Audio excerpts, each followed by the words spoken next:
Boker Tov à tous et à toutes, Bénéant Hachem. Une bonne journée dans la Simcha. Et on continue. Là, on est arrivé hier, page 76.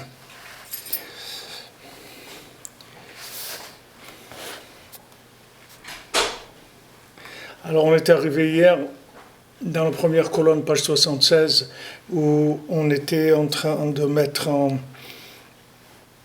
pratique, c'est ce que Rabbi Nathan nous a expliqué, que maintenant avec des vouloirs, c'est-à-dire avec un désir fort de vouloir se rapprocher d'Hachem, ça va amener des paroles de prière. C'est ça le principal de la prière, c'est-à-dire quand on arrive à tellement vouloir être avec Hachem que ça finit par s'exprimer par des mots.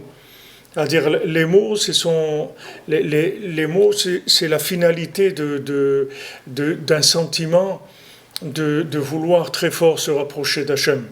Donc ce qu'il faut qu'on développe, c'est ce sentiment-là de vouloir se rapprocher d'Hachem. Et avec ce sentiment-là, on va arriver ensuite à des paroles. Alors c'est ce qu'il nous a dit ici, que grâce à ça, c'est-à-dire avec le fait qu'il cherche Hachem, avec des vouloirs, des languissements qui sont forts, par ça il pourra ouvrir sa bouche et dans des paroles de prière, c'est-à-dire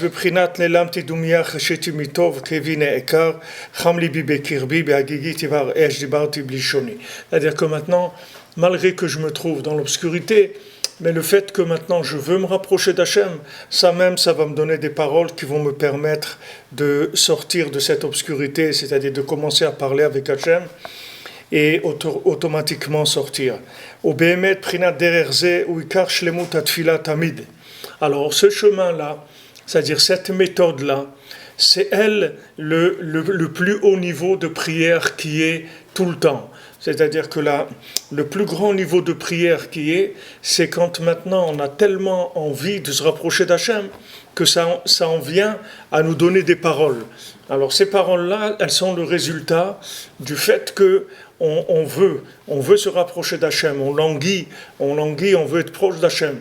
Ça va amener des paroles. Et ça, c'est le côté le plus parfait qui existe dans la prière, le plus haut niveau.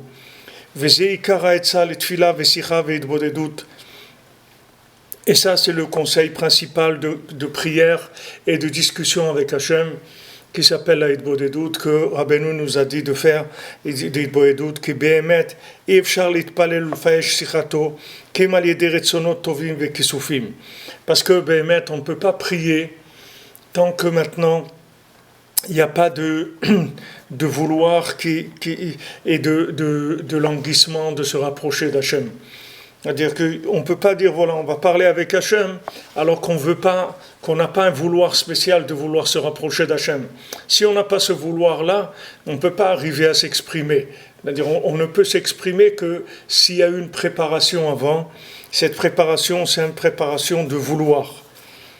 Alors maintenant, on voit par exemple, la Gemara, elle dit que les chassidim arishonim, ils restaient 1 heure avant de commencer à prier, toujours ils venaient 1 heure avant la prière, et ils étaient au Beth Midrash, à la synagogue, ou là où ils priaient, et pendant 1 heure, qu'est-ce qu'ils faisaient? Ils étaient mekavnim libam le avihem sheba shamayim, c'est-à-dire qu'ils orientaient leur cœur vers leur Père qui est dans le ciel. C'est-à-dire que maintenant, il y avait 1 heure de préparation à la prière. Il y avait 1 heure de préparation. Cette préparation, c'était de commencer à s'orienter vers Hachem, orienter son vouloir, c'est-à-dire avoir une prise de conscience, vouloir être proche, comme on dit en Elul, Anil et Dodi, c'est-à-dire que voilà, moi je vais vers Hachem. Moi, je veux être avec mon bien-aimé, je veux être avec Hachem. Maintenant, une fois que j'ai fait ce travail-là, à ce moment-là, après, je peux commencer à parler, ouvrir ma bouche et prier. Mais je ne peux pas prier s'il n'y a pas eu cette chose-là avant. C'est-à-dire, je ne peux pas me lancer dans l'aventure de la prière comme ça, venir et dire des mots. C'est pas c'est pas même entre les êtres humains, c'est comme ça. Vous pouvez pas parler avec quelqu'un de quelque chose de. On parle maintenant de quelque chose d'important, de quelque chose de profond. Vous pouvez pas parler avec quelqu'un de quelque chose de très important s'il n'y a pas d'abord une préparation, c'est-à-dire un lien avec l'individu qui se fait. D'abord le cœur qui s'ouvre, une attention, une intention, une concentration, quelque chose. Après, on peut parler des choses importantes, mais on ne peut pas venir parler des choses importantes directement comme ça s'il n'y a pas une préparation avant.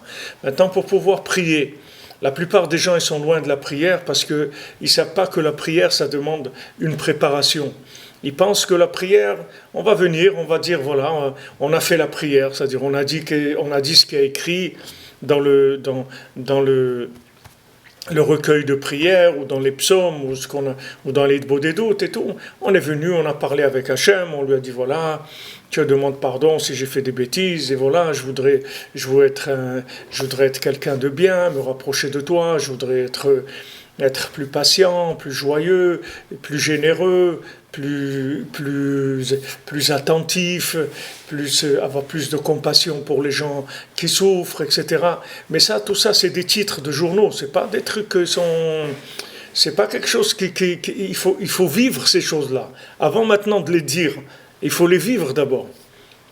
Comme je vous ai dit, ce qui est écrit dans le Pirkei Avot, dans Maxime des Pères, quand on dit Hu Haya Omer, lui il était, et après il disait, et c'est ce que Hachem il a reproché à Adam Arishon. Hachem il a dit à Adam Arishon, regarde, si tu manges l'arbre de la connaissance du bien et du mal, tu vas commencer à parler comme un perroquet, c'est tout.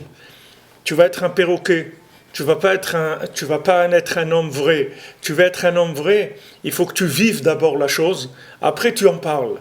D'abord tu la vis, après tu parles. Mais tu ne peux pas parler si tu ne vis pas la chose.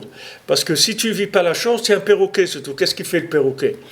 Le perroquet, il a entendu quelqu'un qui dit quelque chose. Qui dit, oh, je suis fatigué, je veux dormir. Alors lui, il répète ça. Ah, je suis fatigué, je veux dormir. Mais lui, ni il est fatigué, ni il veut dormir, c'est même pas ce que ça veut dire. Mais c'est un perroquet, il répète ce qu'il a entendu. Maintenant, c'est la même chose. L'homme qui va vers la connaissance, et sans avoir une préparation par la vitalité de l'arbre de vie, c'est-à-dire qu'il ne se connecte pas avec Hachem. Alors quand il dit des choses, c'est un perroquet, c'est tout. Et la plupart des gens, ils ne vont pas être concernés par ce qu'ils disent, parce que c'est des perroquets, c'est-à-dire ils répètent des notions. Ils ont entendu des discours, ils ont entendu de la morale, ils ont entendu des choses, alors ils répètent ce qu'ils ont entendu. Mais la Torah, c'est pas ça ce qu'elle attend de nous. Hachem, c'est pas ça ce qu'il attend de nous. Hachem, il attend de nous d'abord qu'on vive les choses. C'est pour ça que c'est très important qu'on utilise, c'est-à-dire que quand on vit la chose, ça veut dire qu'on a utilisé notre libre arbitre pour cette chose-là. C'est-à-dire qu'on veut cette chose-là. On a décidé que c'est ça notre vie. Et une fois qu'on a décidé que c'est ça notre vie, alors à ce moment-là, on va commencer à mettre en pratique les choses, les moyens, etc. Tout. Mais d'abord, il faut d'abord avoir un choix qui soit vivant de la chose. Alors quand on vient pour parler avec Hachem, d'abord il y a un moment de préparation. Ce moment de préparation, il est pour faire le vide par rapport à tout ce qui peut nous troubler. Même Rabbeinu dit dans la Torah sur l'Aïd Bodédout que, alors il dit à Oler Beder Yechidi Balayla, celui qui va dans un chemin où il est seul la nuit, un chemin solitaire la nuit, où Mefane Libo Levatala, et il vide son cœur pour le bitoul, c'est-à-dire pour arriver à se soumettre à Hachem. Alors, les mitraïev benafsho, il inclut son âme dans le chiyuv hametziut, c'est-à-dire il rentre dans l'existence véritable. C'est-à-dire qu'à ce moment-là, il va commencer à exister Béhémet. Donc celui qui va dans un chemin seul la nuit. Alors Rabbeinu l'explique là-bas. Pourquoi maintenant il va dans un chemin seul la nuit? Ça, ce qu'on a dit là, c'est écrit dans le Pirkei Avot, dans le Maxime des Pères. Maxime des Pères. Maintenant, pourquoi il doit dans un chemin solitaire? Parce que Rabbeinu dit que quand tu vas dans un endroit où il y a beaucoup de gens qui passent, toutes leurs pensées, toutes leurs activités, tout ce qu'ils ont dans leur tête, ça reste dans le coin. Et quand tu viens pour prier, alors il y a des choses qui vont te troubler, parce que toutes leurs énergies, elles sont là, avec tous leurs soucis et tout ce qu'ils ont dans la tête, et s'ils ont envie de manger une glace, et s'ils ont envie de gagner au loto, et ils en ont après leur belle-mère, et s'ils en ont comme ça, toutes ces pensées-là, elles tournent dans la rue. Alors Rabbeinu dit que celui qui va dans un endroit où il n'y a pas beaucoup de monde qui passe là-bas, alors Rabbeinu dit à Niur Balaïla, d'abord ça commence à Niur Balaïla, celui qui réveille la nuit, il est réveillé la nuit. Alors Rabbeinu dit déjà la nuit, il y a déjà c'est calme, l'air est plus calme, il y a moins de pensées, il y a moins d'électricité dans l'air, les choses elles sont plus calmes. Alors dans la deuxième partie de la nuit, la première partie de la nuit c'est le pire de tout, mais la deuxième partie de la nuit, après 6 heures de la sortie des étoiles, alors ça commence un adoucissement et ça se calme. Alors quand il y a le calme, à ce moment-là la personne elle peut exprimer avec son cœur le désir de s'inclure dans Hachem, c'est-à-dire Mefane libo levatala, Rabbeinu dit, ça veut dire il vide son cœur pour être dans le bitoul, la soumission à Hachem. Alors Areze mitrayev benafsho, ça veut dire que maintenant, il rentre son âme dans le chiyuv hametziut. Qu'est-ce que c'est le chiyuv hametziut? Ça veut dire que maintenant, il devient quelqu'un que c'est obligé qu'il va exister. C'est-à-dire que maintenant, il est plus quelqu'un qui est en doute, est-ce qu'il va exister ou pas. Comme l'époque du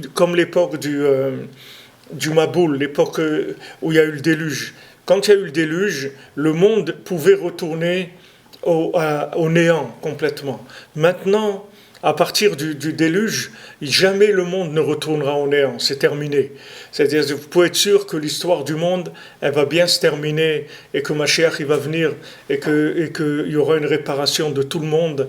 Pourquoi? Parce qu'il y a des gens qui se sont inclus dans Hachem. Le fait qu'ils se sont inclus dans Hachem, alors Hachem il s'est inclus en eux aussi. C'est-à-dire que ces gens-là, ils sont devenus des gens qui sont les bâtisseurs de l'humanité. C'est-à-dire ce sont les fondateurs de l'humanité. C'est-à-dire toute l'humanité, elle tient sur eux. Parce que ils se sont inclus dans Hachem. Donc du moment où il y a eu Anil et Dodi, alors il y a eu aussi Vedodili. C'est automatique. Le fait que maintenant, si maintenant tu veux qu'Hachem il soit avec toi, alors sois d'abord toi avec lui. Sois avec lui, et lui tu verras qu'il n'y a aucun problème que lui va être avec toi. Alors ça c'est les fondements du monde. Rabbeinu il explique ça, et il dit que maintenant quand quelqu'un il va, et il cherche à s'inclure dans Hachem, c'est-à-dire il veut faire de sa vie la volonté d'Hachem, il veut s'inclure dans le vouloir d'Hachem. Alors à ce moment-là, il s'inclut dans l'existence éternelle. À ce moment-là, il est garanti qu'il sera vivant pour l'éternité. Dans ce monde et dans les autres mondes, il va s'inclure dans l'éternité. Alors, les gens, ils cherchent la vie, comment vivre. Si tu veux vivre, il faut que tu fasses un contact avec Hachem. Il faut que tu établisses un contact, mais un contact voulu, pas un contact comme si quelqu'un il travaille dans un centre dans un call center.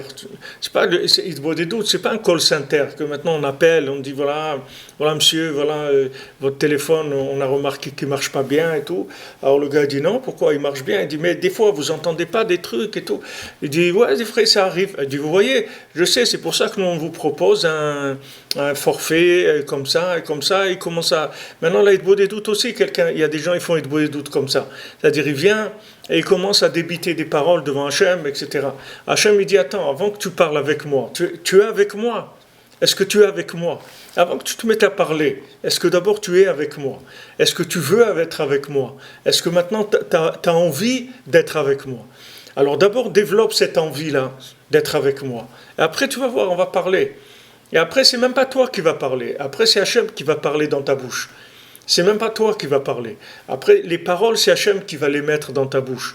Parce que comme on a vu avant, que le fait qu'on est dans l'obscurité, ça nous rend muets. C'est-à-dire, on a vu hier, Ne'elamti, Dumia.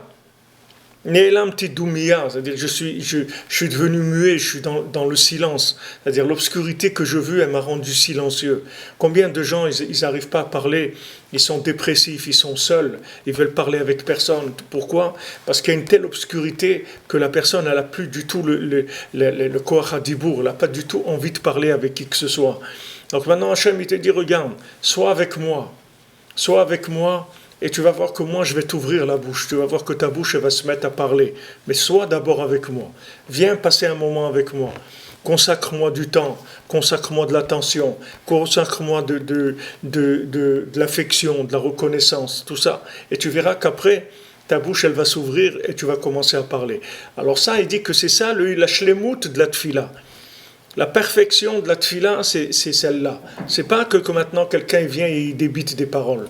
La perfection de la tfila, c'est que maintenant j'arrive à une telle émotion de lien avec Hachem que je me mets à parler, à m'exprimer.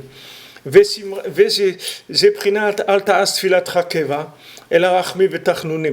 ce qu'elle dit la Gemara aussi dans Brachot. Ne fais pas ta tfila quelque chose de fixe, c'est-à-dire une obligation.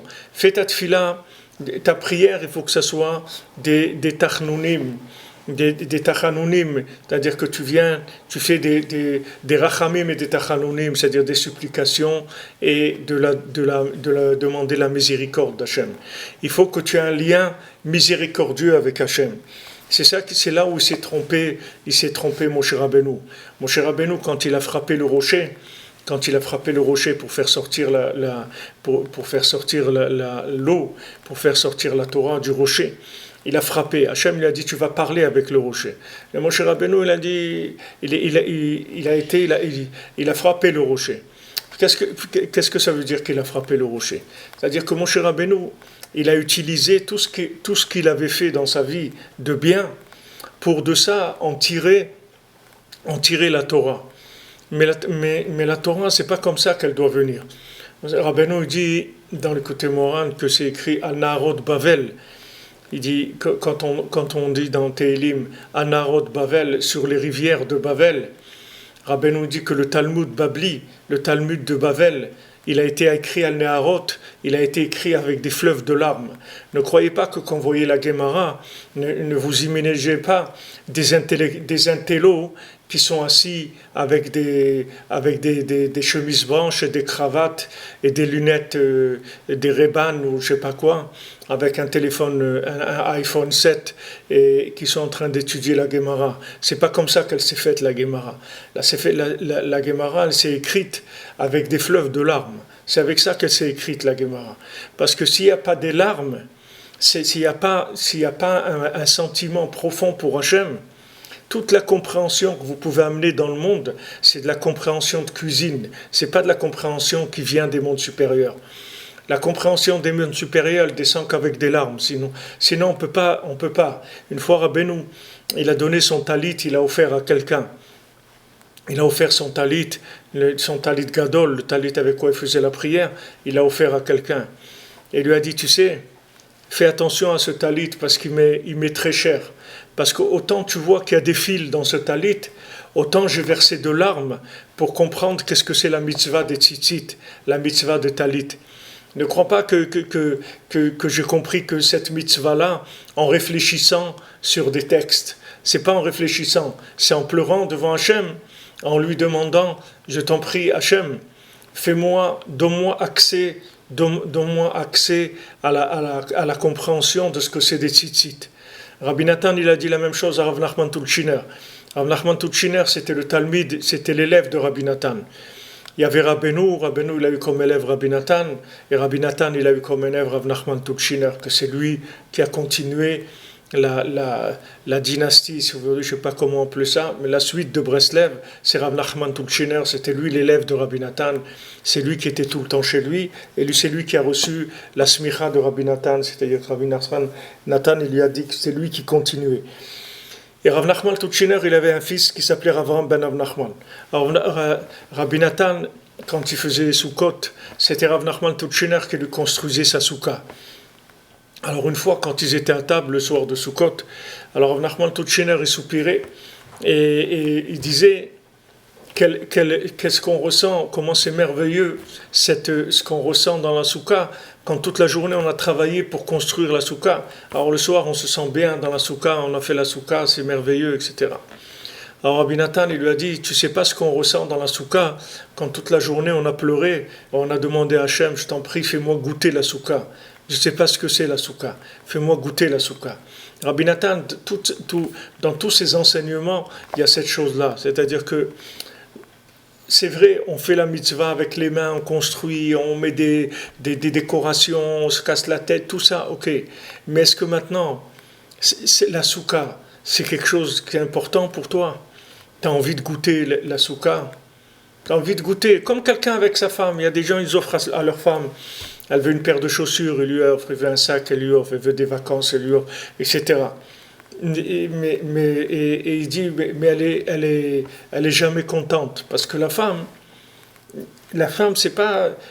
Vous pouvez lui offrir un sac qui coûte 1000 euros, mais vous pouvez lui offrir aussi un stylo qui coûte 10 centimes. C'est la même chose, ça change rien. Ça dépend du lien qu'il y a. C'est pas la chose que vous allez donner qui va faire. Même si vous lui offrez une Mercedes coupée, dernier modèle, emballée avec un ruban rose, et vous lui dites, voilà ma chérie, je t'ai offert ça. Si vous ne l'aimez pas, c'est comme si vous lui avez offert une petite voiture à 1 euro et qu'il faut faire comme ça par terre pour qu'elle roule. C'est la même chose, ça n'a pas de valeur. Ça n'a pas de valeur. Avec Hachem, c'est la même chose. Il y a des gens, ils viennent, ils font des choses pour Hachem, ils étudient, ils font des mitzvot, ils font beaucoup de choses. Et il dit, mais est-ce que tu veux? Est-ce que tu veux être avec moi? Ou tu fais ça pour eux? Parce que tu sais que, bon, qu'est-ce que tu vas faire? Et noblesse oblige, tes trucs, tu te sens obligé, tu as des obligations. Est-ce que c'est ces obligations-là que tu es en train de faire? Hachem, il te dit, regarde, moi, je veux que d'abord tu veux faire tchouva, d'abord un île et Dodi. D'abord, il faut que tu sois avec moi. Après, maintenant, on commencera à avancer. Mais d'abord, il faut que tu sois avec moi. Et ça, c'est la base de la tchouva, c'est ce que Rabbeinu nous donne dans la Torah Vav, qui est lié avec l'enseignement qu'on voit ici, dans cette Torah 49 où on est. Il y a plusieurs idées de cette Torah 6 qui sont dans cet enseignement ici. Et Rabbeinu dit là-bas que avant que quelqu'un y fasse tchouva, alors il n'a pas d'existence. Il n'a pas d'existence. Les sages, ils discutent, ils disent, est-ce que c'est bien que l'homme il ait été créé ou c'est mieux qu'il n'aurait pas été créé? Tovlo chez Mishenivra ou chez l'onivra? Est-ce que c'est mieux d'exister ou de ne pas exister? Qu'est-ce qui est mieux? Alors la Gemara, elle dit, si quelqu'un fait tchouva, alors c'est sûr que c'est mieux d'exister. Si quelqu'un ne fait pas tchouva, c'est sûr que c'est mieux qu'il n'existe pas. Parce que c'est dommage, il va payer, il va souffrir dans sa vie. Il va payer un passage sur terre qui n'est pas facile. Et tout ça pour rien, parce qu'il n'a pas fait tchouva. C'est sûr qu'il vaut mieux qu'il n'existe pas. Mais s'il fait tchouva, alors c'est sûr que c'est mieux qu'il existe. Alors Rabbeinu dit que d'après ce qu'on a vu ici, que la tchouva, c'est le yud qui s'associe avec le hé, c'est-à-dire le yud de la chokhma, qui va rentrer dans le hé, que le hé, c'est le pouvoir, c'est la malchoute, c'est le monde de l'action. Et il faut qu'il y ait un lien entre le yud et le hé. Le yud, c'est de la théorie. Le yud, c'est du virtuel. Le yud, c'est de la technique. Ça, il faut que ça ait un rapport avec la réalité. Il faut qu'il y ait un lien avec le réel, avec ce qui s'appelle le pouvoir. C'est ça la tchouva. Alors maintenant, Rabbeinu dit, quelqu'un il veut faire tchouva, on lui dit, regarde, viens, tu veux faire tchouva, c'est bien, viens, Baruch Haba, c'est très bien. Voilà maintenant une salle d'attente, tu vas t'asseoir là, tu vas attendre, c'est tout. Alors maintenant, lui dit, mais pourquoi je dois attendre? Moi, je veux faire quelque chose. Il dit, non, pour l'instant, tu vas te préparer. Pour l'instant, tu rentres, tu es dans la salle d'attente, tu vas attendre qu'on vienne te chercher. À Rotzel et Taher, comme on dit, celui qui veut se purifier, Ozrimlo, Messaïmlo, on l'aide, Amrimlo Amten, on lui dit attends. Alors là-bas, Rabbeinu il rapporte la Gemara qui dit que, par exemple, l'exemple de quelqu'un qui est venu dans un magasin pour acheter du musc, du parfum. Alors il rentre dans le magasin, il dit voilà, je voudrais du parfum. Alors monsieur il dit d'accord, très bien monsieur, etc. Et il y a un autre qui rentre juste après et il dit voilà, moi je voudrais acheter du pétrole, je voudrais 5 litres de pétrole. Alors le marchand, il dit à celui qui veut du parfum, il lui dit, écoute, attends 2 minutes, je vais le servir à lui, je lui donne ses 5 litres de pétrole, et après je m'occupe de toi. Donc, attends. Alors ça, c'est la Gemara, elle amène cet exemple, c'est-à-dire cette situation-là. Alors si on voit là-bas dans les mots de la Gemara, elle dit que le parfum, il se trouve dans un endroit du magasin. Il a une espèce d'endroit où il stocke tous les parfums. Il a dit, viens, il dit, attends, que je vais servir celui-là qui veut du pétrole. Maintenant, on va aller tous les deux chercher le parfum. Comme ça, je vais me parfumer avec toi aussi. Comme ça, il dit la Gemara. Comme ça, moi aussi, je vais me parfumer avec toi. C'est-à-dire, quand je vais rentrer dans cet endroit parfumé, moi aussi, je vais me parfumer avec toi.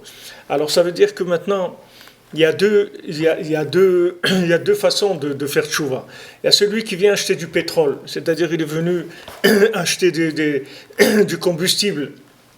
Alors on dit, viens, on dit, voilà, qu'est-ce que je veux faire, ça, qu'est-ce qu'il faut faire. Ok, on va étudier, on va faire ça, on va faire des mitzvot, on va faire des nianim, etc.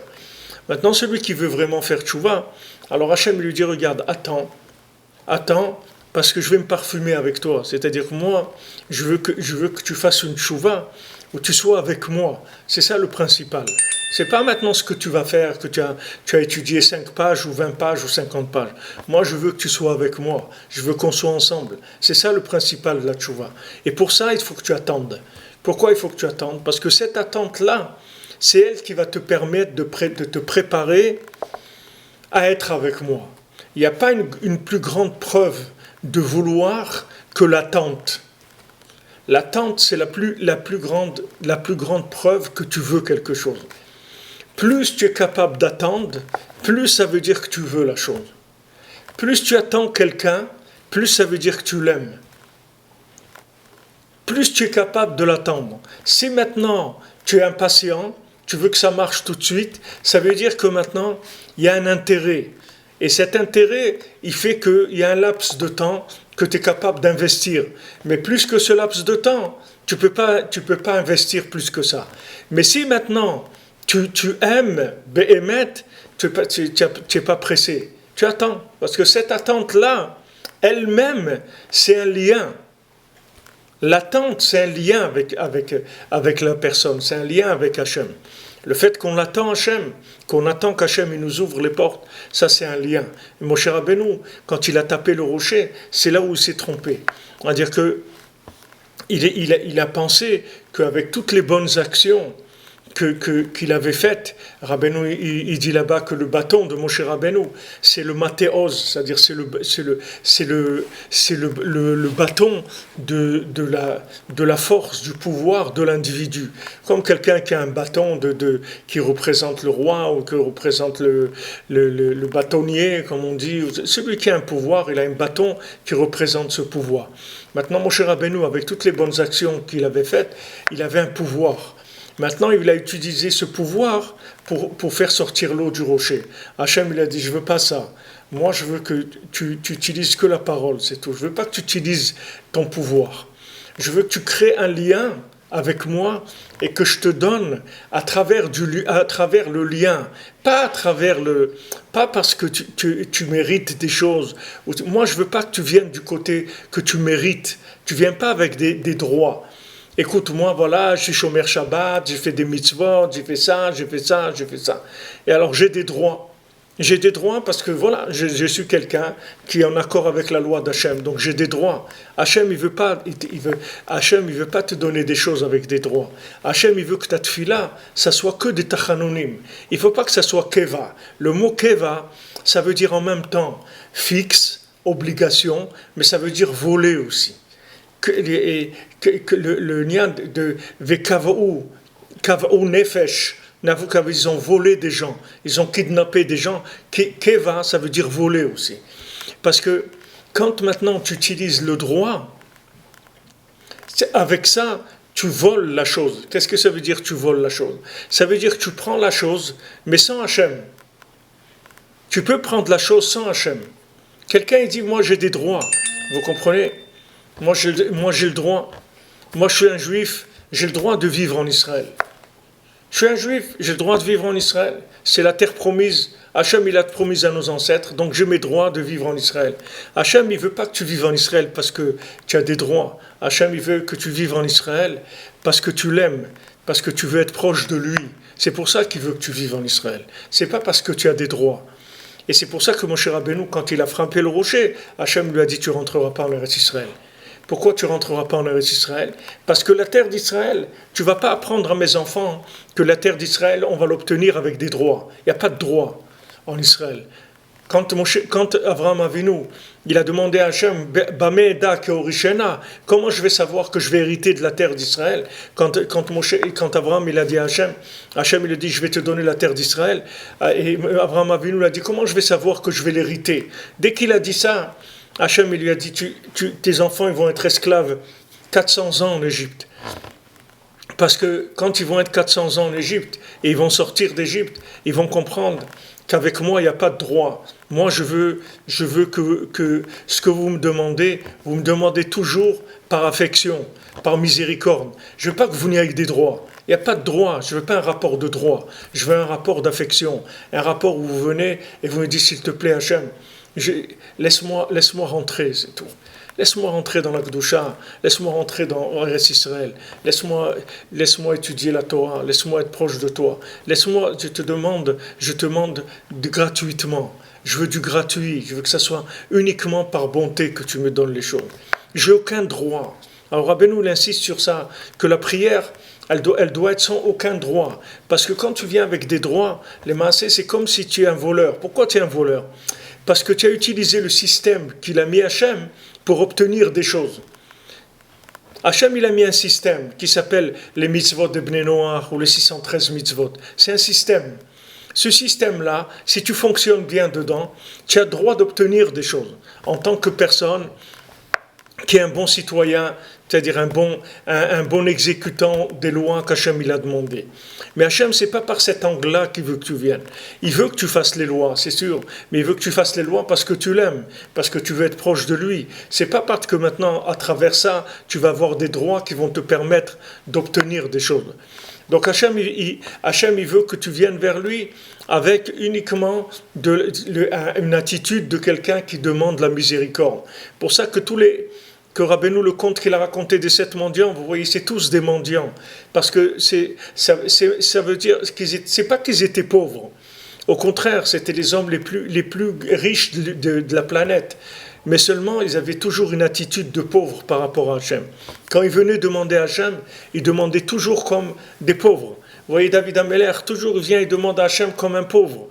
Même s'il savait qu'il était roi, qu'il avait été nommé par Hachem, choisi par Hachem, mais toujours il venait comme un pauvre, comme un ani, qui est vion ve ani, je suis un misérable, un pauvre. Toujours il demandait comme ça, parce que ce qu'il cherche avec Hachem, c'est un rapport où il y a de l'affection. C'est pas un rapport où il y a des droits. Alors ça, c'est la base de la prière. Une fois que quelqu'un, il sait que Hachem il est miséricordieux, et que Hachem il veut qu'on appelle à sa miséricorde, à ce moment-là, il commence à prier, il commence à se mettre dans une attitude où il va créer une ambiance agréable, une ambiance où il y a de l'affection dans l'air. Pas une ambiance où on vient maintenant avec des revendications, avec des droits. On n'a pas de droit, on n'a droit à rien. Les plus grands tzadikim, que Béhémet, ils avaient droit à des choses, jamais ils ont demandé de par leurs droits. Jamais. Comme Rabbeinu dit, jamais il a demandé par le mérite de ses ancêtres des choses. Rabbeinu avait des ancêtres solides. Rabbeinu c'était un descendant du Baal Shem Tov et de David Ameller. Et Rabbeinu il avait du monde derrière lui. Mais jamais il a fait appel à ça. Il est toujours venu comme un pauvre devant Hachem, c'est tout. Voilà, Hachem, je te demande par miséricorde, c'est tout. Mais miséricorde et pitié de moi, c'est tout. Donne-moi ça uniquement par cadeau gratuit. Et ça, c'est la prière qu'il doit avoir tous les jours. Et pour ça, il faut savoir qu'on ne comprend rien et qu'on ne sait rien et qu'on a droit à rien. Et on ne veut pas rentrer dans le système des droits ou pas droits. J'ai droit, voilà, j'ai une femme, alors j'ai droit à des choses, elle doit faire ça, elle doit faire ci. Elle doit rien du tout, rien de ce que j'ai besoin, je demande à Hachem. Je dis, Hachem, aie pitié de moi, c'est tout. et pitié de moi que ma femme soit gentille avec moi, et pitié de moi que ma femme elle écoute elle écoute la Torah, elle écoute les tzadikim, qu'elle soit bien, qu'elle soit une femme dévouée, une femme pudique, une femme tout ce que je veux, je demande à Hachem de cadeaux gratuits. Tout ce que je demande cadeau gratuit. Même pas un cadeau, mais que le cadeau aussi, il est gratuit complètement. Rien, c'est-à-dire, c'est pas un cadeau qui revient en tant que de reconnaissance. C'est pas la Légion d'honneur, vous comprenez? Que quelqu'un, on va lui donner la Légion d'honneur parce qu'il a fait des bonnes choses. C'est pas un cadeau de Légion d'honneur, c'est un cadeau gratuit entièrement. Parce que ça, c'est le but de toute la création, elle est gratuite. Il ne faut jamais vous imaginer que l'homme il a le droit à quoi que ce soit. Hachem il a créé le monde gratuitement. Hachem il aime l'homme gratuitement. Il veut uniquement lui donner des choses, c'est tout. Hachem il veut rien de l'homme, qu'il soit heureux, c'est tout ce qu'il veut de lui, rien d'autre. Donc il ne faut pas du tout aller dans le chemin des droits, de la logique, de cause à effet, des choses. Il faut aller que dans la gratuité, c'est tout. Demande par gratuité. Je ne veux pas rentrer, ni je ne sais pas si j'ai le droit ou je n'ai pas le droit, ce n'est pas important. Mais ce n'est pas ce rapport que je veux avoir avec Hachem. Je ne veux pas avoir un rapport de commerce, un rapport, voilà. Combien de gens ils disent, voilà maintenant, ce matin j'ai bien fait ma prière et tout, parce que j'ai un rendez-vous à la banque et je dois avoir il faut que j'obtienne un prêt et tout. Alors ce matin, je me suis levé plus tôt, j'ai prié plus tôt, j'étais au mikvé et tout ça, parce que c'est important, j'ai un rendez-vous important, il faut que ça marche et tout. Alors le gars, il croit que c'est un business qu'on est en train de faire. Il croit que parce qu'il s'est levé à 4 heures du matin, alors qu'il a fait ce qu'il a fait, il va obtenir des choses. Mais c'est pas le rapport qu'il faut avoir avec Hachem. Avec Hachem, il faut avoir un rapport gratuit. Gratuit, on demande, tout est gratuit. Tout est gratuit. Tout ce qu'il y a dans le monde est gratuit. La vie, elle est gratuite. La respiration, elle est gratuite. Les fleurs, elles sont gratuites. Les fruits sont gratuits. Tout est gratuit. Tout ce qu'il y a dans le monde, c'est gratuit. Il n'y a personne qui a payé pour.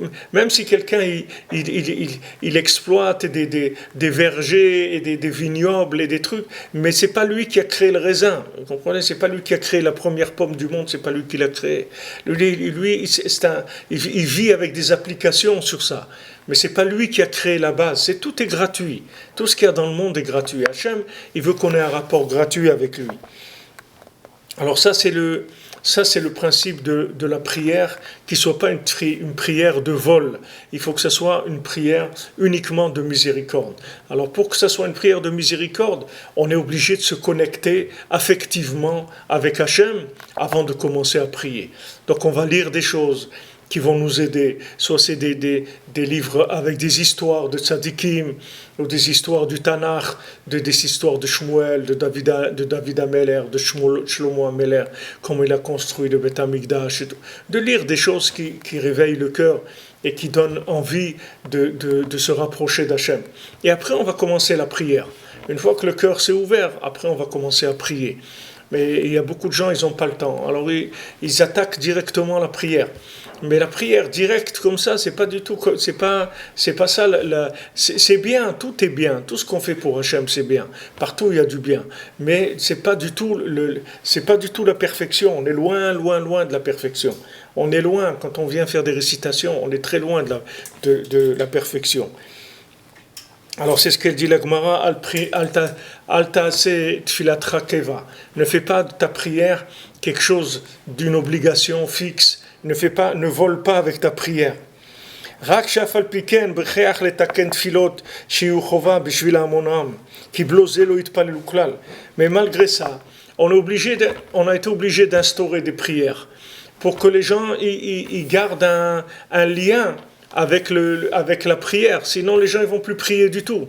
Il y a des gens, si vous leur dites qu'il faut ouvrir le cœur pour prier, ils vont pas prier du tout parce qu'ils n'ont pas le temps d'ouvrir le cœur. Ils ne savent pas comment ouvrir le cœur. Et ils n'ont même pas envie d'ouvrir le cœur. Alors ces gens-là, qu'est-ce qu'ils vont faire? Comment ils vont prier? Ils ne vont pas pouvoir prier. Ils vont jamais prier. Ils vont rester comme ça, comme des gens qui ne prient pas, c'est tout. Ils vont dire la prière. Mais si vous leur mettez un texte tout près qui récite, ils sont d'accord de le réciter. Il n'y a pas de problème. Mais si vous leur dites non, tu sais, c'est pas une récitation. Il faut que tu fasses une prière qui te soit personnelle, qui ait du cœur dedans, etc. Ben, ils vont pas faire. Alors, comme nos sages, ils savaient ça, donc ils ont instauré des prières qui sont déjà prêtes. La Shemona Esrei, où on demande sur le Da'at, on demande sur la Tchouva, on demande sur la prière, on demande sur les Tzadikim, on demande sur Yerushalayim, on demande pour les malades, on demande... Les Chachamim, ils ont vu un petit peu tout ce que l'homme il pouvait avoir besoin, et ils en ont fait un texte général pour tout le monde. Mais le but, c'est pas ça. N'oubliez pas de quoi on est en train de parler. On est en train de parler de la tfila de Harvit, elle est réchoute. La tfila de Harvit, elle n'est pas obligatoire. Elle n'est pas obligatoire. Elle est laissée, parce que si l'homme y veut, c'est tout. Si l'homme y veut, il l'a fait. Et s'il ne veut pas, il ne la fait pas. Elle est facultative. Pourquoi elle est facultative? Parce qu'on est arrivé au but de toute l'humanité. Et ne croyez pas que cette obscurité dans laquelle on est, c'est une obscurité qui est quelque chose qui est un échec. Au contraire, c'est les meilleures conditions pour arriver au facultatif. Et quand vous êtes arrivé au facultatif, c'est vrai que le facultatif, c'est un danger. C'est que vous pouvez ne rien faire. Mais d'un autre côté, ça quelque chose d'extraordinaire, que si vous faites dans le facultatif, alors ça veut dire que vraiment, vous voulez faire. Parce que c'est facultatif. Donc Yaakov Avinu, lui, il a instauré, Arvit, c'est facultatif. Shachit Mincha, c'est obligatoire. Mais Arvit, c'est facultatif. Parce que quelqu'un qui est dans l'obscurité, comme on a vu avant, vous ne pouvez pas lui mettre de l'obligation. Parce que l'obligation et l'obscurité, c'est l'opposé. C'est l'opposé. C'est-à-dire, dans l'obscurité, il n'y a aucune obligation. Si maintenant vous mettez l'obligation dans l'obscurité, alors il ne reste plus rien du tout. Il n'y a plus rien. Ça veut dire que la personne, elle fait semblant et il n'y a rien du tout. Donc, dans l'obscurité, on ne veut pas d'obligation. On veut que ça soit facultatif. Il dit, mais tu te rends compte le risque que tu prends de mettre des gens dans le facultatif? Mais les gens, ils ne vont rien faire. Combien de fois j'ai dit à des gens qui me disaient, voilà, moi j'étudie, je suis dans un collège, j'étudie toute la journée et tout, mais c'est pas parce que je veux étudier spécialement autre, mais je veux me protéger. Je sais que si je vais travailler, alors je vais sortir dans la rue, je vais avoir des rapports de travail et tout, je vais tomber. Je n'ai pas la force de tenir. Alors je préfère m'enfermer dans un truc où je suis protégé. Et c'est tout. Mais c'est pas ça la Torah. La Torah, elle regarde qu'est-ce que tu veux. Qu'est-ce que tu veux. Et dit non, moi je me protège parce que si je sors, je vais tomber. Mais sors, tombe. C'est ça que tu veux. Alors vas-y, sors, tombe. Qu'est-ce qu'on va te faire? C'est ça que tu veux. Alors vas-y, c'est tout. C'est ça que tu veux. Vas-y. Vas-y, mets ta tête dedans. Et après, tu vas voir que tu y a un moment où tu vas revenir. Tu vas dire, ah, c'est ça et tout. Maintenant, je reviens. Hachem, il veut que tu veuilles être avec lui.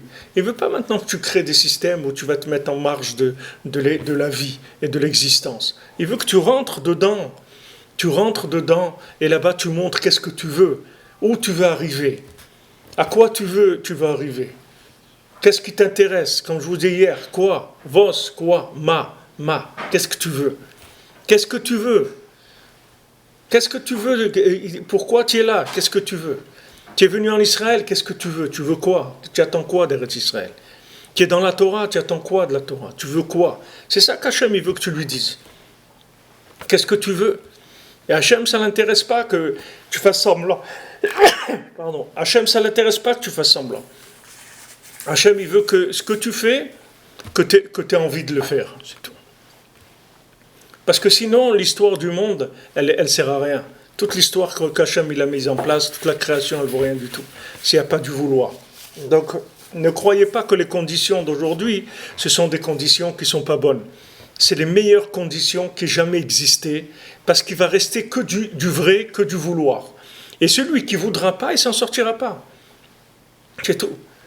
Il pourra être le plus fort, le plus intelligent, tout ce que vous voulez, ça lui servira à rien du tout. S'il ne veut pas, ça ne va pas marcher. Et Hachem, il veut maintenant ça, ce vouloir-là. Donc il a fait descendre dans l'obscurité. Il s'est dit, regarde, la prière, facultatif. Arvit, facultatif. Pourquoi? Parce que c'est la méthode du chercher le vouloir dans l'obscurité. C'est le facultatif. Donc voilà, on te laisse. Vas-y, fais ce que tu veux. Ce que tu as envie de faire, fais-le, c'est tout.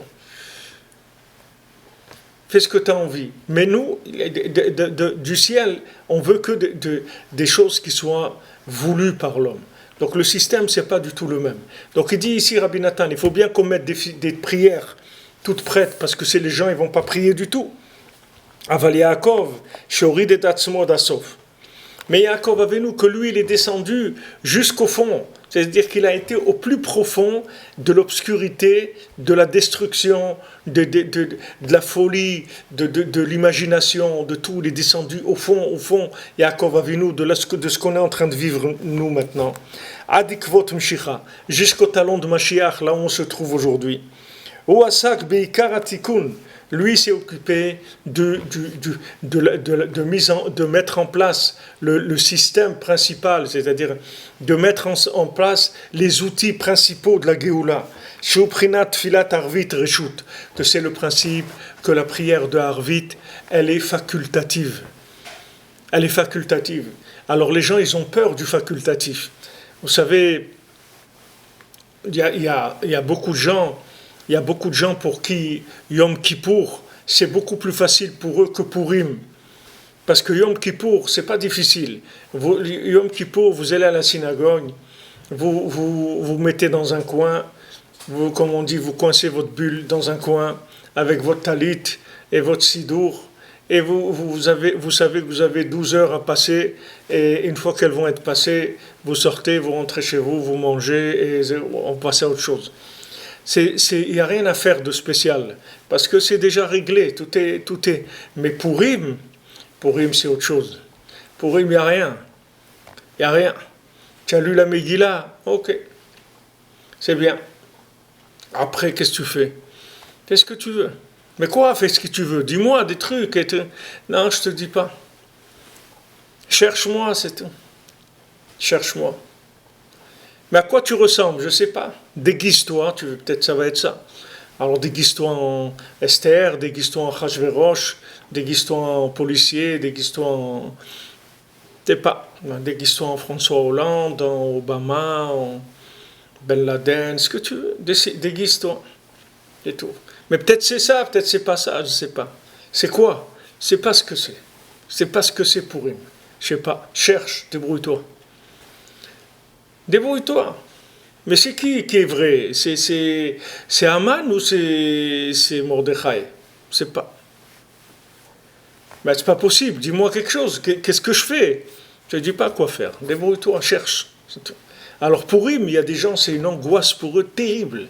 L'angoisse de Purim, mais alors c'est terrible, terrible. Qu'est-ce qu'ils vont bien pouvoir faire ce jour-là? Qu'est-ce qu'il y a? Il n'y a rien. Hanouka, ok, j'ai allumé des bougies, je mange des beignets, ça va, il y a quelque chose à faire.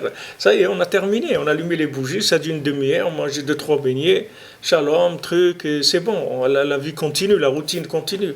Mais là, tu me dis une journée entière, tu me dis cette journée-là de Purim, elle est kadosh, elle est plus grande que Kippour, c'est extraordinaire, tout le ciel est ouvert, tous les trucs, c'est trop, mais dis-moi quoi faire. Il dit non, je ne te dis pas quoi faire. Parce que tout le lien de Purim, c'est que je ne vais pas te dire quoi faire. Et tu dois te débrouiller, c'est tout. Alors maintenant, c'est ce qu'il y a aujourd'hui. Aujourd'hui, c'est Purim. Vous voyez bien que c'est Purim. Regardez, on est enterré qu'avec des marionnettes. Regardez qu'est-ce qu'il y a dans le monde. C'est que des marionnettes. Les gens, ils vont se présenter aux élections. C'est les gens qui avaient avant. Et maintenant, ils reviennent avec soi-disant des nouveaux trucs. Et c'est toujours les mêmes. C'est les mêmes marionnettes. Il n'y a pas de changement. Il n'y a pas de changement dans ce qu'il y a là. On voit que des gens déguisés, que des gens qui viennent présenter soi-disant des programmes qu'ils ont inventés, etc. Pourquoi? Parce qu'on vit dans cette lumière de Purim qui est de l'obscurité. La lumière de Purim, c'est de l'obscurité, c'est-à-dire vous ne pouvez pas la voir. C'est pour ça que Purim, il n'y a rien qui est interdit, il n'y a rien qui est... C'est pas interdit de cuisiner, c'est pas interdit d'aller en voiture, c'est pas interdit de réparer sa mobilette, c'est pas interdit. Il y a rien qui drive la chose. Tandis que par exemple, vous prenez Shabbat, ça oui, ça non, Yom Tov, ça oui, ça non, ça va, ça sécurise la personne. Elle est dans des axes Voilà, un axe comme ça, ok, j'ai compris. Purim, c'est pas. Vas-y, fais ce que tu veux. Alors ça, c'est la tfila de Harvit. Tfila d'Harvit, il n'y a pas. Tfila de Harvit, il y a rien d'obligatoire. Mais attendez, mais est-ce que Harvit, il faut le faire ou il ne faut pas le faire? Si tu veux. Non, non, ne me dis pas. Qu'est-ce que ça veut dire si tu veux? Ne me dis pas si tu veux. Je dois le faire ou je ne dois pas le faire? Fais ce que tu veux. Parce que maintenant, on n'est pas intéressé par une prière qui soit une prière obligatoire. On veut aucune obligation dans ta prière. Donc Rabbeinu, c'est ce qu'il a. C'est pour ça que Rabbeinu, il a dit que la hitbodedut, c'est Ma'ala Eliona Gdola Minakol. Rabbeinu dit que la hitbodedut, c'est ce qu'il y a de plus grand. Pourquoi? Parce que la tfila normale, Rabbeinu dit, si tu prends Shachrit, Mincha, Rabbeinu il donne un exemple, il dit c'est comme des chemins dans lesquels les gens ils passent avec leur diligence, c'est des routes où les diligences elles passent. Il dit là-bas, il y a des voleurs qui se mettent sur la route, et ils attendent les diligences. Quand les diligences elles arrivent, ils les attaquent, ils les pillent. Mais les gens qui prennent des chemins dans les forêts qui ne sont pas connus, ils vont pas les bandits, ils vont pas aller se mettre dans toutes les forêts comme ça, dans des endroits où ils ne savent pas si quelqu'un va passer ou pas passer. Donc celui qui passe dans des chemins qui ne sont pas les chemins officiels, les routes officielles, il a beaucoup plus de chances de se sauver de tous ces bandits. Alors Rabbeinu il dit comme ça, il dit que maintenant les prières, Shachrit, Mincha, etc., de la même manière que la synagogue, elle attend que vous venez, alors Yetzirah aussi, il attend que vous venez. Parce qu'il sait que vous allez venir là, vous allez faire votre prière de Shachrit, donc lui, il est déjà en place et il essaye de vous torpiller toute la prière. Tandis que là, il ne peut pas torpiller, il ne peut pas venir parce qu'il ne sait pas c'est pas quelque chose qui est officiel. C'est pas quelque chose qui est officiel, c'est du gratuit. Je fais rien. Qu'est-ce que j'ai fait? J'ai rien fait, je suis en train de parler avec Hachem. Bah, ça va, si tu parles avec Hachem et tout, tu n'as qu'à parler, c'est pas grave. Mais si maintenant on va dans quelque chose d'obligatoire, tout de suite il vient. Le Yitzhara, il vient tout de suite. Donc maintenant, la tfila de Harvit, elle n'est pas obligatoire. Fais ce que tu veux. Fais ce que tu veux. Tu veux, tu pries. Tu veux pas, tu pries pas, c'est tout. Mais si tu pries, je veux que tu veuilles prier. C'est important que tu veuilles prier. Parce que c'est la seule chose qui marche aujourd'hui. C'est ce que tu veux. Et si tu veux pas, ça va pas marcher. Alors tout ce qui est éducation pour nous-mêmes, pour nos enfants, pour notre entourage, c'est qu'il faut leur apprendre à vouloir, c'est tout. Il faut leur apprendre à aimer et à vouloir. Même un petit peu, mais avec du vouloir, avec de l'amour. C'est bien, c'est super. On kiffe, c'est bien, Shabbat, wow, c'est super, on fait des trucs, on est content de rentrer dans Shabbat parce qu'on est bien, parce qu'on se sent bien, on aime. Alors c'est ça que Kadosh Baruch Hu veut. Parce que maintenant c'est Tfilat Harvit. C'est vrai que Shachrit et Mincha, aussi c'est des prières importantes, mais ce sont des prières qui sont instaurées institutionnellement. Que tu veuilles ou pas, tu es obligé de les faire. Donc tu fasses la tête ou pas, fais ce que tu veux, mais il faut que tu le fasses, c'est tout. Tu dois mettre tes tefs, tu dois faire ton schéma, fais ce que tu veux, c'est comme ça. Tu es obligé de le faire. Mais Harvit, tout est noir. Non, mon ami, là, ce que j'attends de toi, c'est un petit peu d'initiative, un petit peu de bon vouloir, un petit peu de cœur. Et ça, je ne peux pas te le fabriquer. Je ne vais pas te fabriquer un cœur en plastique. Ils ont fait des cœurs en plastique, là. Je crois qu'ils ont greffé quelques cœurs en plastique, mais celui qui a vécu le plus longtemps, je crois qu'il a vécu 3 mois ou 6 mois avec le cœur en plastique. Hachem, il ne veut pas un cœur en plastique. Hachem, il veut un cœur de chair. Rabbi Nachman, il a dit, moi je vais vous donner un cœur de chair. Je vais vous enlever votre cœur de pierre. Je vais vous enlever votre cœur de pierre. Je vais vous donner un cœur de chair. Lev Bassar, c'est Breslev, c'est un cœur de chair. Rabbi Nachman, il dit, les cœurs de pierre que le bonhomme il est en train de casser des pierres toute la journée dans sa prière, dans sa Torah, dans son judaïsme, tout ça, ça ne m'intéresse pas. Il veut te donner un cœur de chair, un cœur qui ressent les choses, un cœur qui vit les choses. Il faut que tu vives les choses. Et donc, c'est facultatif. Quand tu vas dire, voilà, qu'est-ce que j'ai à faire? Débrouille-toi, c'est tout. Trouve quelque chose à faire. Vous savez, il y a des fois des patrons dans des entreprises, ils font comme ça. Les gens, ils arrivent, ils disent, voilà, bon, alors qu'est-ce que je dois faire?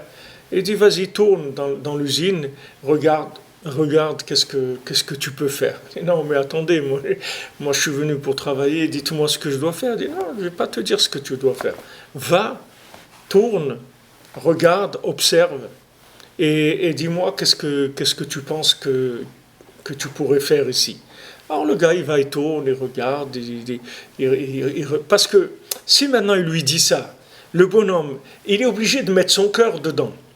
Sinon, il ne va rien voir. Quand il va rentrer dans l'usine, il va regarder, il va observer où il peut aider, où il peut arranger quelque chose, où il peut faire que cette chose-là, elle soit mieux faite, etc. Ça le met dans un état d'esprit complètement différent. Tandis que tu lui dis, voilà, tu vas faire ça, tu vas là-bas, tu vois cette machine là-bas, tu appuies sur le bouton toutes les demi-heures, etc. Il va se passer ça. Non, le gars qui est du cœur ou qui n'est pas de cœur, ça ne change rien du tout. Il fait son boulot, puis c'est tout. Et puis il s'en va. Mais le patron, c'est pas ça qu'il veut. Il veut que tu mettes ton cœur. Donc quand tu rentres dans l'usine, et tu viens, tu te présentes avec ta blouse, ta blouse, il te dit voilà, vas-y à quoi? Qu'est-ce que je fais? Il dit non, je ne te dis pas quoi faire. Va, t'es un grand garçon, t'es intelligent, t'es quelqu'un qui ressent les choses. Alors vas-y, tourne et regarde ce que tu peux faire. Alors là, il est sûr qu'il va obtenir votre cœur. Parce que vous êtes obligé de vous investir dans la chose. Sinon, vous n'allez rien trouver du tout. Ça, c'est ce que Hachem il veut aujourd'hui. Hachem, il veut cette attitude-là. Donc, il te dit, je ne te dis pas quoi faire. Tfilat Arvit, Idbo des doutes. Regardez les gens, parlez avec les gens. Combien de gens ils vous diront, j'arrive pas à faire Idbo des doutes, je peux pas. Je peux pas, parce que les gens, ils essayent d'attraper la Idbo des doutes et d'en faire comme Shachrit et Mincha. Mais ça ne marche pas. Il ne pourra jamais faire Idbo des doutes. S'il vient faire la Idbo des doutes avec obligation, jamais il pourra faire la Idbo des doutes. Alors je dis, ouais, les gens ils disent, ouais, mais si on ne s'oblige pas, on ne va rien faire. Non, tu peux t'obliger à fixer le temps. Tu viens, tu fixes un temps, tu t'assois, etc. Mais c'est tout. La disponibilité, c'est tout. Et après, ça va venir, c'est tout. Après, tu ouvres ton cœur, après, tu penses à Hachem, après, tu penses au tzadikim, après, tu penses à tout ce que l'humanité elle a passé depuis sa création, et tout ce qui a été fait, et tout ce qui a été vécu, et tout ce qu'il y a eu de bien, et toutes les souffrances qu'il y a eu dans le monde, etc. Voilà, tu rentres et doucement, tu réveilles ton cœur, et après, tu vas parler. Mais les gens, ils n'arrivent pas à faire ça. Il y a beaucoup de gens qui disent, moi, j'arrive pas à faire Idbo et doute. 2-3 minutes, j'explose. Je sais pas quoi dire, je sais pas quoi faire. Parce que les gens, ils ont l'habitude de rentrer dans des cases. Les gens, ils ont l'habitude de mettre leur vie dans des cases. Il faut que tout, ça soit déjà organisé et prêt. Alors, on rentre dans une case. Maintenant, c'est quoi? Case prière, ok. C'est prière, ok. Donne-moi le livre. Allez, vas-y, on commence. On a fini, on ferme le livre. Allez, on passe à... Non, jamais tu dis, voilà, tu pries. Qu'est-ce que je dis? Ce que tu veux. Comment ce que je veux? Ce que tu veux. Vas-y. Écris une prière tous les jours. Une nouvelle prière tous les jours. Fais une nouvelle prière tous les jours, d'après ce que tu as entendu, d'après ce que tu ressens, d'après tes besoins, d'après tes joies, Vas-y, exprime-toi. C'est ça que j'attends de toi. Alors c'est ce qu'il dit ici, que Yaakov, il s'est occupé du quart de tikkun qu'il a fait Yaakov, c'est la prière de Harvit Reshut. Shegam be'omek hachosher, que même dans le plus profond de l'obscurité, qu'il a fait rentrer les Baal Yityaesh minatfila, que la personne ne se décourage pas de prier. Rak itrazek birtzonot chazakim l'Hashem itbarach, qu'il se renforce avec des vouloirs forts vers Hachem. Ad sheitorer me'atzmo, jusqu'à ce qu'il va se réveiller de lui-même, l'itpalel l'Hashem itbarach, birshuto ou rutzono. C'est-à-dire que chez Zeikar atikun atfila kanesker leel. C'est-à-dire que maintenant, tout ce que Hachem il attend, c'est que ça vienne de toi. C'est ça qu'il veut. Il veut quelque chose qui vienne de toi.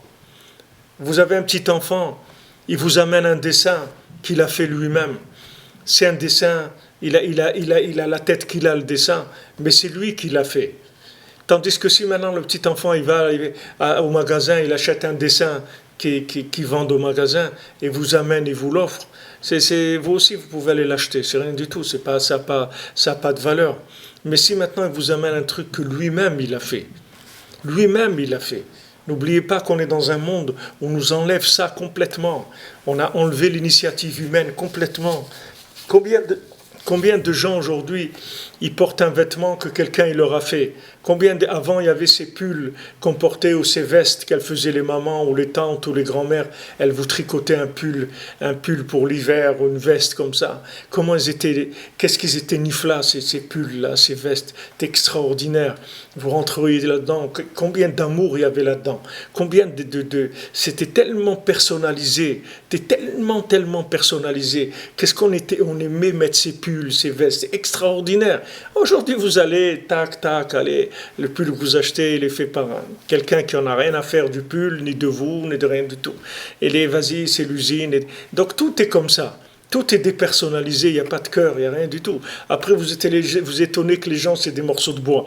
Mais c'est normal que c'est des morceaux de bois, c'est tout comme ça. Les gens, ils ressentent rien du tout. Le manger, il est comme ça, le travail, il est comme ça, les habits sont comme ça, tout est comme ça. La musique, elle est comme ça. Maintenant, il n'y a pas besoin de jouer des instruments de musique, c'est que de l'électronique, vous avez besoin de rien du tout. Ils font des concerts, imaginez ça, des concerts de DJ, de disc jockey.